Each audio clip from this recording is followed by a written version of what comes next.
who's trying to set up her phone so she can share that with her friends. Frances is an attorney and an author, right? And a writer, and a columnist. And so you write regularly in the community newspapers. And here's one that was just in the other day, Cutler Bay. And we have lots of other columns that you've written. Are we ready with that, you think? No, I don't think so. Don't worry about that. Yeah, it didn't come up. Tommy's going to be over in a minute to try to fix that. Okay, not a big deal. So let's go. Let's hear it. Well, tell us. As you know, my issue this week, I sent Michael. I always send Michael before we meet. I send him my latest article. My issue this week was how fabulous it is that we have the vaccine. I mean, it is so wonderful. I'm so excited. And how sad it is that we can't get it to the people who need it. And again, I'm talking about seniors because that's where my heart is. And not that everybody doesn't need it in the end, but the seniors have been designated as the first people to get it. So when it first came out, you could, stay on the phone or get online or just drive to somewhere, wait 5 or 6 hours, hope you could do it. I mean, we can discuss all the ways, yet the people who really need it, the seniors, and that's 65 and over, who are actually the frontline workers, not your nurses, but your CNNs or your janitors or people at the grocery store, everyone we rely on to make our life easy.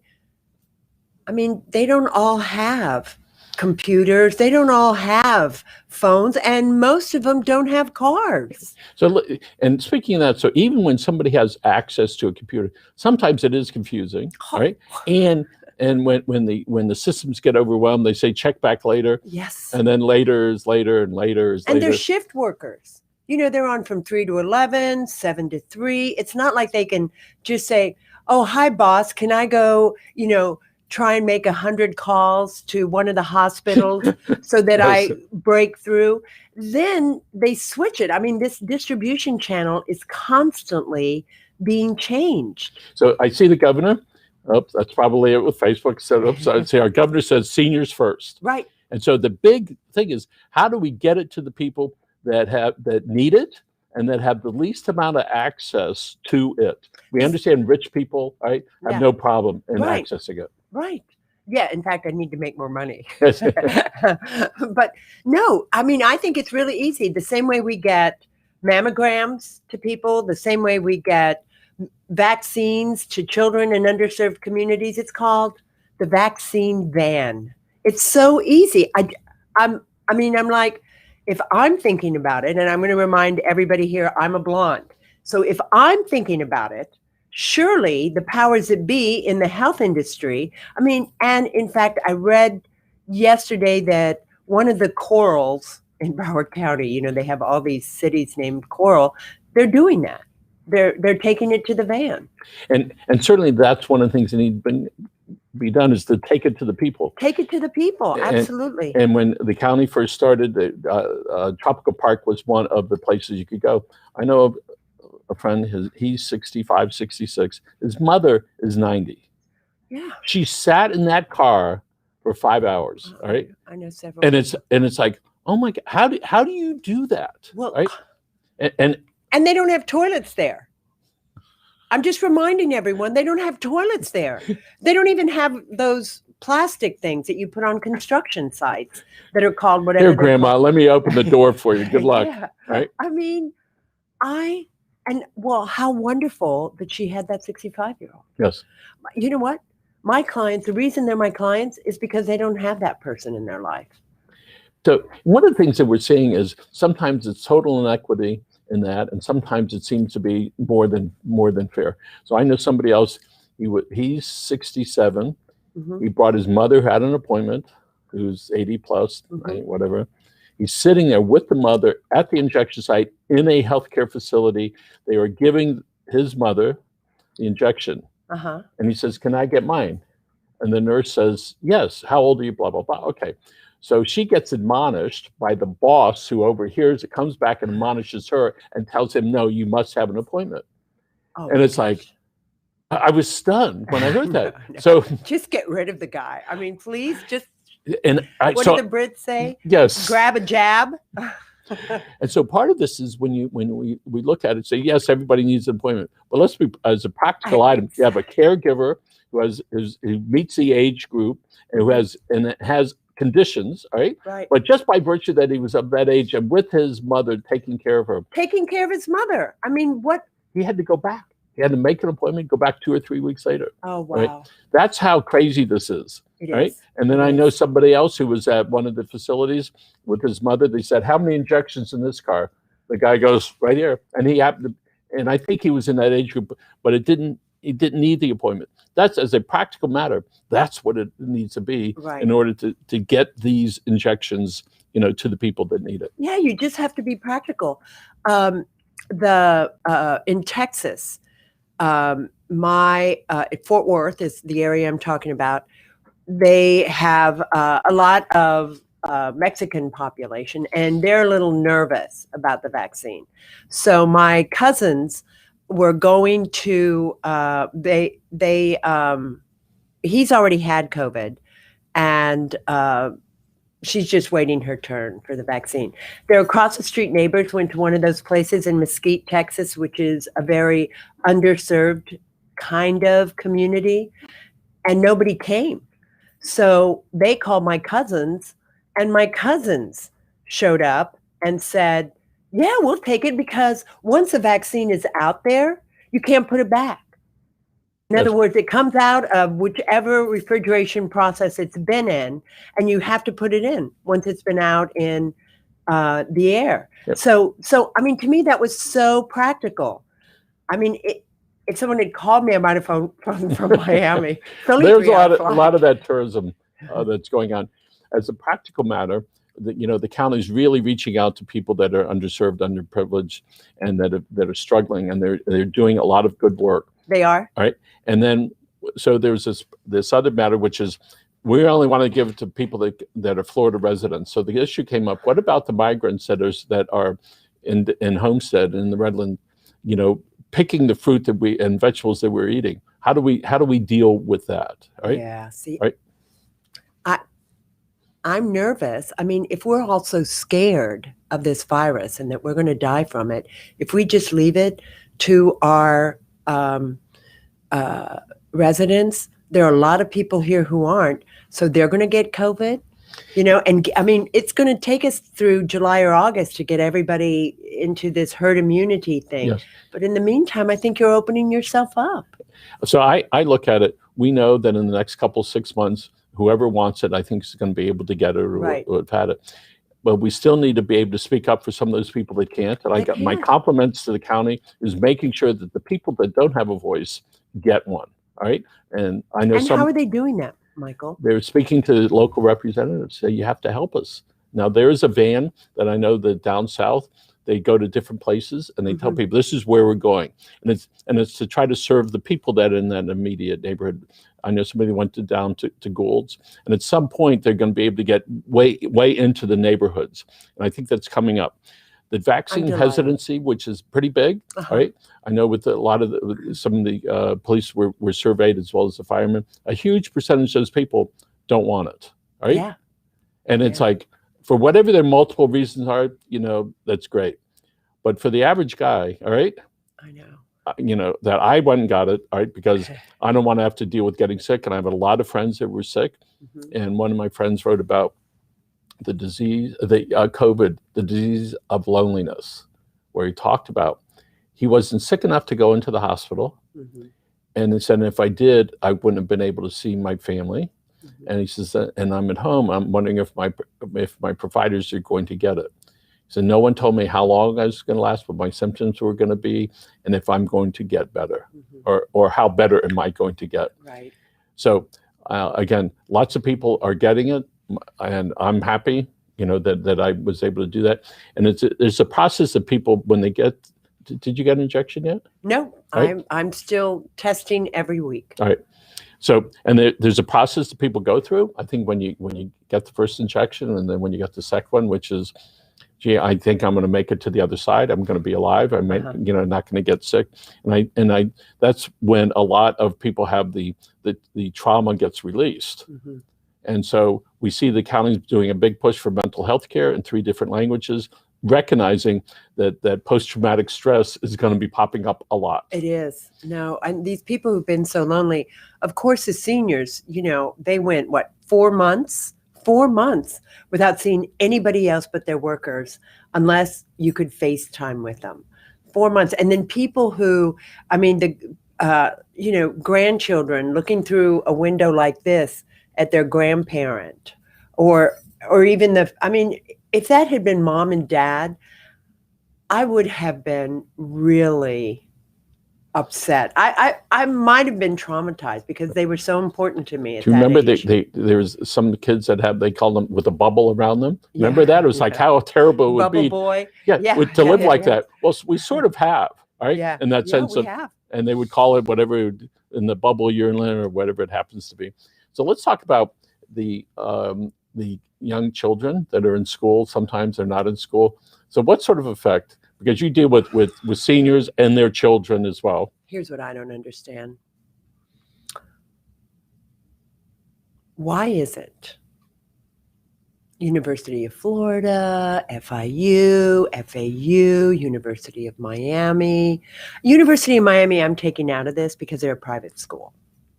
But these state universities, they got their elder and maybe a little more vaccinated, right? They just did it through whatever. And am I thrilled for them? Of course I'm happy for them. But what about all those teachers? Those kids aren't going to get to any of those universities unless you're first vaccinating the teachers, only because it's a worse disease in the teacher. It's like mumps. As a kid, who cares? As an adult, you can get, I watched my father get really sick from mumps. So, but as a kid, what did I care? I was a little bloated here.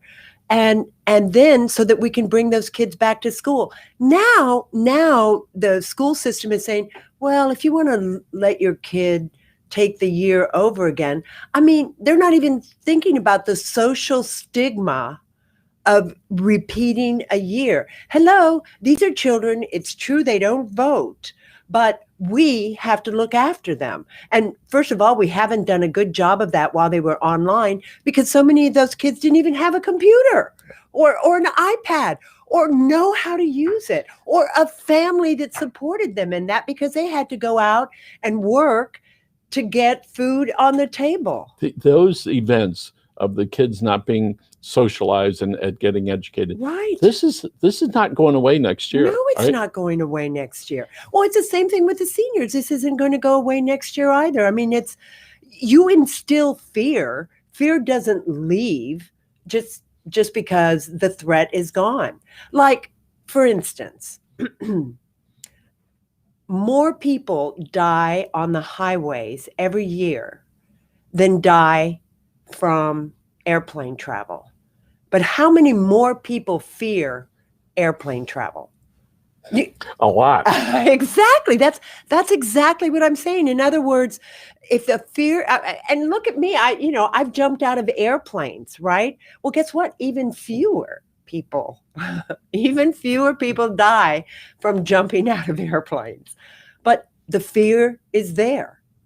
So once the fear is there, these little 7 and 8 year olds whose parents are like putting the mask on and saying, no, this thing can kill you. We're taught what we know. So what advice might there be for parents who have little kids as far as checking them out and making sure, finding out where the kids are at? Well, Michael, you'd probably be better at that advice, because I chose not to have children. Here's what I know about growing up and having all of those diseases. As I said, mom and dad couldn't protect us from malaria or dengue. They did their best. We always had nets and all this sort of stuff, and the scorpions.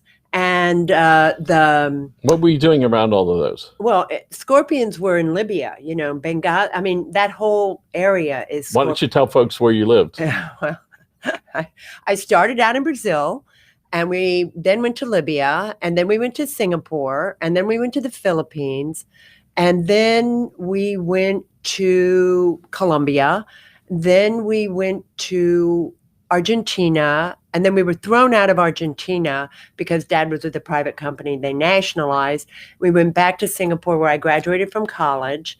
Then Mom and Dad moved to Peru, so that's where I used to go visit. And then they moved to Cairo, Egypt, so I'd go visit them there. And then they moved back to Singapore, and I visited them there again. So I didn't grow up in the United States. My first year in the United States was spent in Fort Worth, where they talk like this. Hi, how y'all doing? So it was a little bit of a culture shock. But what all I'm trying to say here is, Mom and Dad did not instill fear in us either. In other words, the measles, the mumps, the chicken pox, it would come, it would go.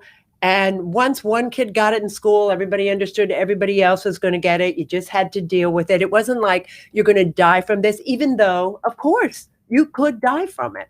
And in a lot of those places where we lived, in Brazil, we didn't live in Rio. We lived up by the Amazon River in a place called Belém, which Mother called the jumping off place of the world.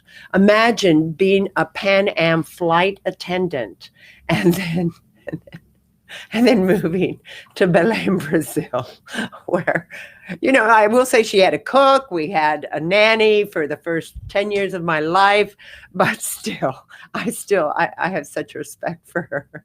And Dad would never let us go barefoot because he was afraid. And remember, I was always taller than everybody else. And I was blonde then. No one else looked like me. So it was, but all I'm trying to say Did you ever get kidnapped or anything? No. Oh my gosh, that was such a fear. That was definitely a fear.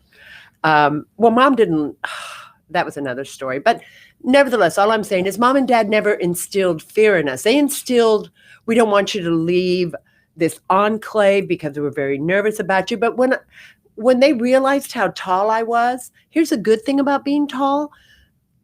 Short people don't attack you as much. You know what I'm saying? In other words, I learned how to get rides in jitneys and buses. So how did you go from there to becoming a lawyer, which historically might be the antithesis of that kind of living? So how did that happen? Well, I went to college and I didn't really know what I wanted to do.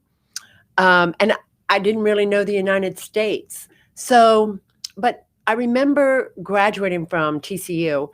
And why don't you tell folks what that is? That's Texas Christian University, the little horned frogs. And it's a school I'm very connected to. I love Texas Christian. They gave me a great education. And Texas has a lot of great schools. They do have a lot of significant great schools. Yes, Trinity, University of Texas, SMU, who I'm sure Tommy would know, got the death penalty in football. No one's ever gotten it since SMU. Right, Tommy? That's right. But we got the offensive coordinator from there now is the Miami.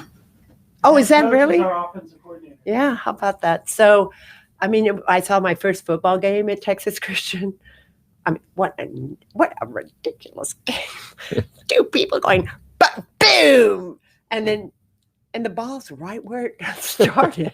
I was like, have they tried soccer or rugby here? So funny. But so where was I, Mike? How did you become a lawyer? What caused you to do that? I wanted to be a lawyer after I graduated from Texas Christian. And my mother looked at me. I will never forget this. This is part of that other part of this story, the memoir part of this story. And she said, well, what school would have you? So, way to go, Mom. Yeah, I'm like, I never thought of that.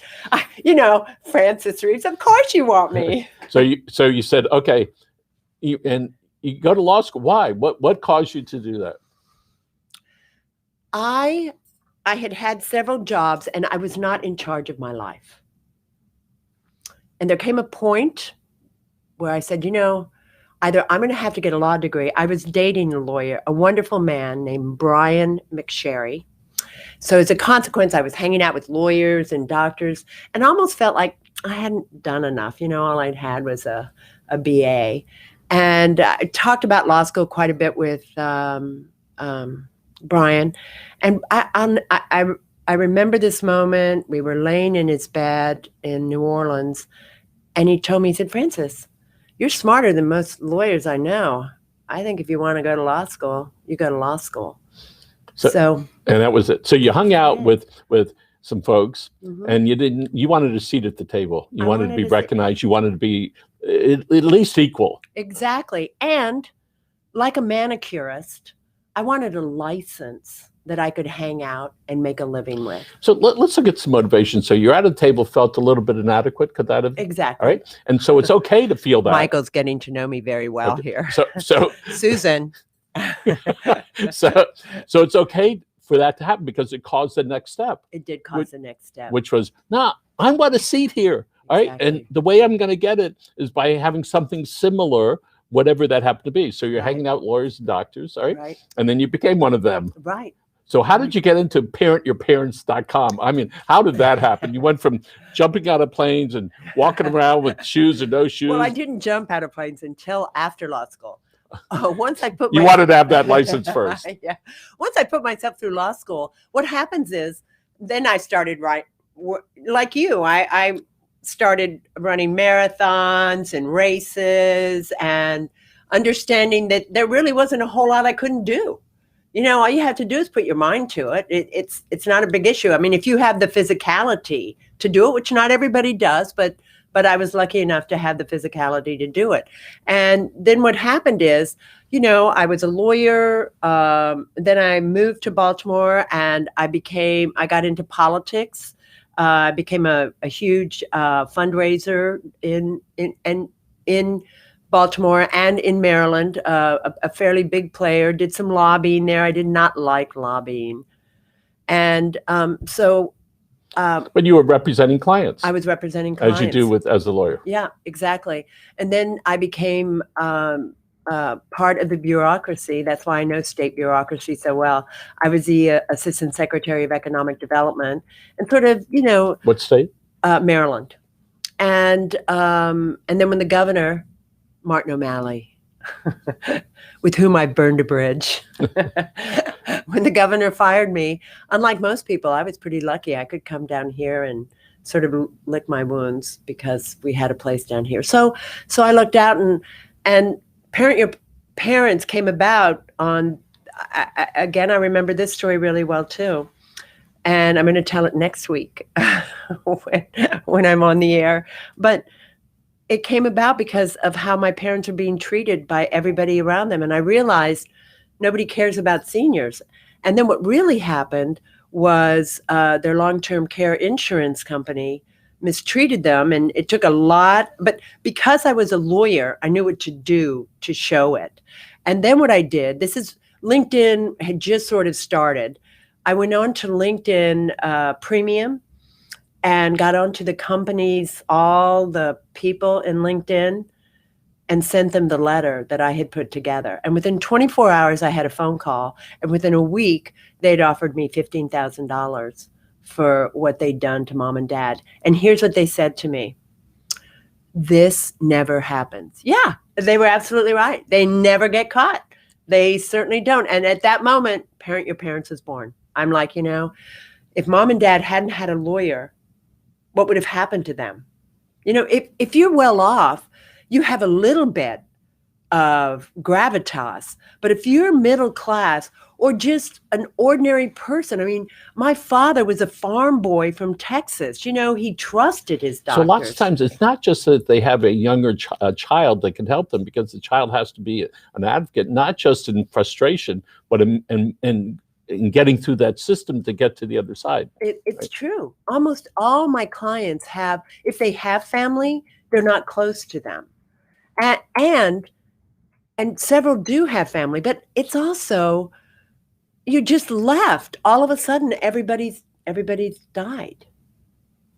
And there you are. Yep. Now at Miami Jewish, and Right. she's very happy there. Good. That's a plug. So, I know. And there's some other places too. We can hit him up for sponsorship. Right. So again, so part of this in what you do as being an advocate for seniors is be able to show them the road. This is the pathway to get to where you want to get. Exactly. And if you don't know how to do it, all right, then you're stuck.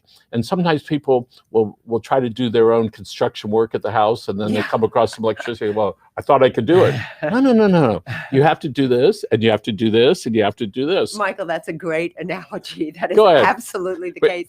And I deal with a lot of those kids. Oh my gosh. And what happens when you're a kid, and this happened to me, you're emotionally invested. Oh my gosh, you're emotionally invested. How dare mom, dad, or you're so resentful, you don't care. I don't care. They were never good to me. I'm in shock. I just wrote or reworked the chapter in my book about how mom and dad would say, well, we don't want to be a burden. How can a parent be a burden? Yeah. I mean, they gave you life and they taught you your rules. So part of that is when a child feels that, oh, this is such a problem, is to get somebody that's there that knows the road, that you've hired, that you've called, that you've asked to do, so you don't feel that. So you don't feel resentful. So you want good things out of that. And I told you years ago when my father had a stroke and he was still walking around, and the day that he couldn't walk anymore, I was thankful, because it was like, as frustrating as it was, I mean, at least now he's not going to fall. I know. Right? Because that's what happens to each of us. You go through all those emotions, and if there would have been a third party, which there was at some point, all right, it just gets easier, and then you can enjoy those memories rather than, oh my goodness, these are all the things that are going to happen. And one of the things that we did when we would have a driver who would drop off packages and stuff, and so said he's with you every day, right? And your job is to keep him alive as long as possible. Ryan, you call him, don't call me, all right? And it worked for 10 years. It was perfect, right? Because we got a third person who took the place of, me doing those things, all right? True. So I think the point that you're making with this senior thing is the child has to be able to get people on their side, become an advocate, all right, for all those physical and emotional needs. Plus, there's all the transitional work between being alive and not, all right? Right. And making sure those things are in order.